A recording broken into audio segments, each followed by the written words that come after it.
Manso e humilde, de Danny Ortland. O coração de Cristo para quem peca e para quem sofre.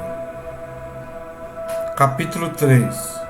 A felicidade de Cristo. Por causa da alegria que lhe estava proposta. Hebreus 12, 2. Thomas Goodwin escreveu que a alegria, conforto, felicidade e glória de Cristo aumentam e se expandem em razão da... Como você terminaria essa frase? Há diversas formas bíblicas de respondê-la e devemos tomar cuidado com uma descrição monocromática de Cristo que eleve uma resposta e negligencie outras. Seria verdadeiro dizer que Jesus se alegra quando seus discípulos abandonam tudo para segui-lo.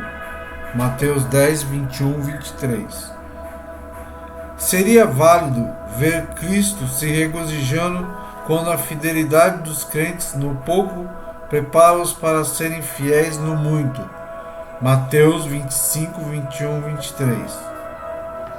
Podemos afirmar que ele se regozija com as verdades reveladas pelo Pai às crianças, e não aos intelectualmente impressionantes. Lucas 10, 21. Contudo, há uma verdade bíblica igualmente importante que é mais fácil de ser ignorada ao pensarmos sobre Cristo.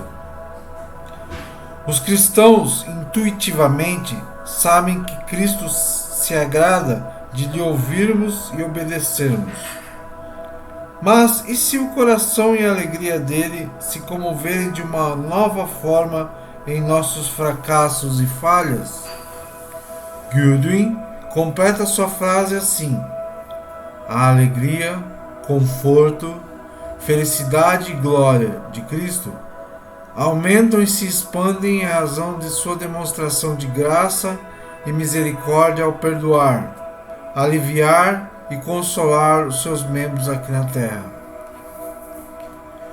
Um médico compassivo viajou para a mata fechada para cuidar de uma tribo indígena afligida por uma doença infecciosa. Ele usa todo o seu equipamento médico.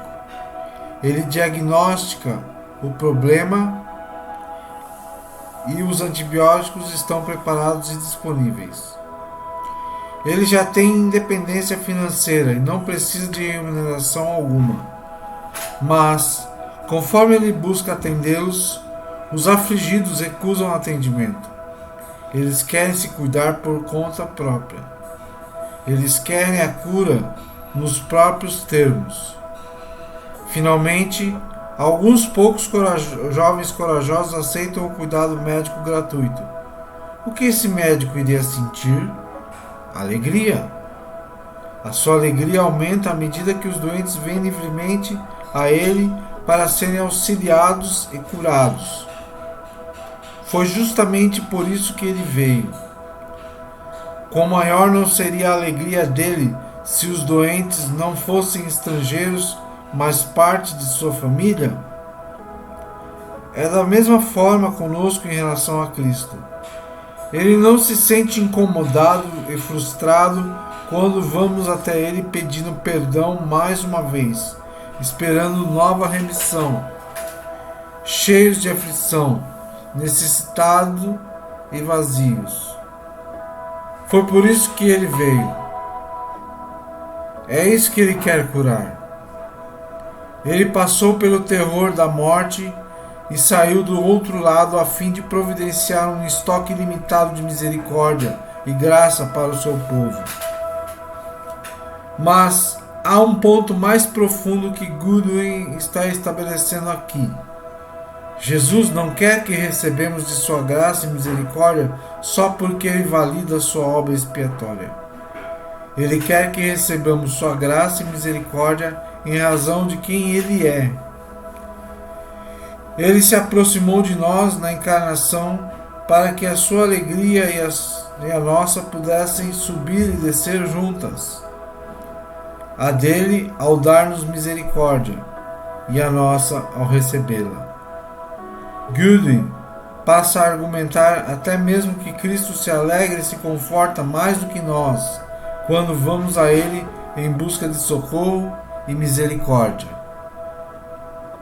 Da mesma forma que o marido amoroso obtém mais alívio e conforto na cura de sua esposa que na sua própria cura, Cristo obtém mais conforto do que adquirimos nele, quando ele vê nossos pecados lavados pelo seu sangue. Refletindo sobre Cristo como nosso mediador celestial, isto é, como aquele que exclui qualquer razão pela qual não poderíamos usufruir de amizade com Deus, Goodwin prossegue. A glória e felicidade de Cristo são ainda mais aumentadas e alargadas à medida que seus membros vêm cada vez mais se descobrir com a redenção de sua morte. Assim, quando seus pecados são perdoados, seus corações santificados e seus espíritos confortados, então ele vem e vê o fruto do seu trabalho e se consola dessa forma, pois ele é ainda mais glorificado. Sim, ele se agrada muito mais e se alegra mais com isso do que eles. E isso mantém em seu coração o cuidado e amor por seus filhos aqui embaixo, para regá-los e renová-los a cada momento. Tradução: quando você vem a Cristo à procura de misericórdia, amor e auxílio em sua angústia, perplexidade e pecaminosidade, você segue o fluxo do mais profundo desejo dele, em vez de ir contra ele. Tendemos a pensar que quando nos aproximamos de Jesus, à procura de ajuda na nossa necessidade de misericórdia por causa de nossos pecados, nós de alguma forma o prejudicamos, o diminuímos, o empobrecemos. Goodwin argumenta justamente o contrário. Jesus nos surpreende ao exercer seus atos de graça e, quanto mais ele faz bem aos seus membros, por enchê-los com toda misericórdia, graça, conforto e felicidade, ele mesmo se torna mais cheio ao enchê-los. Como verdadeiro Deus, Cristo não pode ser mais cheio. Ele compartilha da plenitude imortal, eterna e imutável de seu Pai. Contudo, como verdadeiro homem, o coração de Cristo não é drenado por nos achegarmos a Ele. O seu coração se enche quanto mais nos achegamos a Ele. Em outras palavras, quando nos retraímos e nos escondemos nas sombras, temerosos e fracassados, perdemos não só um consolo maior, mas Cristo perde um consolo maior. Ele vive por isso. Isso que ele ama fazer. A sua alegria e a nossa sobem e descem juntas. Mas isso é bíblico? Considere Hebreus 12. Jesus é ali chamado de o autor e consumador da nossa fé, o qual, por causa da alegria que lhe estava proposta, suportou a cruz, não fazendo caso da vergonha que sofreu, e está sentado à direita do trono de Deus. Hebreus 12, 2. Por causa da alegria. Que alegria? O que estava esperando Jesus do outro lado da cruz? A alegria de ver o seu povo perdoado. Lembre qual é o ponto central de Hebreus. Jesus é o sumo sacerdote para dar fim a todos os sumos sacerdotes, que fez o sacrifício propiciatório definitivo para cobrir completamente os pecados de seu povo, de modo que eles são salvos perfeitamente. Hebreus 7:25. E lembre, o seu autor quer dizer que fala que Jesus está sentado à direita de Deus, no fim de Hebreus 12:2. Em outros lugares, o autor de Hebreus diz explicitamente o que isso significa. Tendo feito purificação dos pecados, assentou-se à direita da majestade nas alturas. O ponto principal do que estamos dizendo é esse: temos um sumo sacerdote que se assentou à direita do trono da majestade no céu. 8:1. Mas este, tendo oferecido um único sacrifício pelos pecados, assentou-se para sempre à direita de Deus. Hebreus 10:12. Em todos esses textos, o assento de Jesus à direita de Deus está associado com sua obra sacerdotal expiatória. O sacerdote era a ponte entre Deus e a humanidade. Ele reconectava o céu e a terra. Jesus fez isso supremamente por meio do sacrifício definitivo e afinal de si mesmo, purificando o seu povo de uma vez por todas, limpando-os de seus pecados. Foi a alegre expectativa de ver o seu povo totalmente limpo que o fez passar pela prisão, morte, sepultamento e ressurreição. Quando participamos hoje daquela obra expiatória, vindo a Cristo em busca de perdão, tendo comunhão com Ele a despeito da nossa pecaminosidade, estamos acessando o desejo e a alegria mais profundos de Cristo. Isso se relaciona a outros textos do Novo Testamento, como quando se fala que há alegria no céu por um só pecador que se arrepende.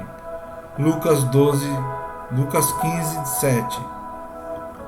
Ou do anseio de Cristo que a sua alegria transborde na alegria de seus discípulos ao permanecerem no seu amor. João 15:11. João 17:13.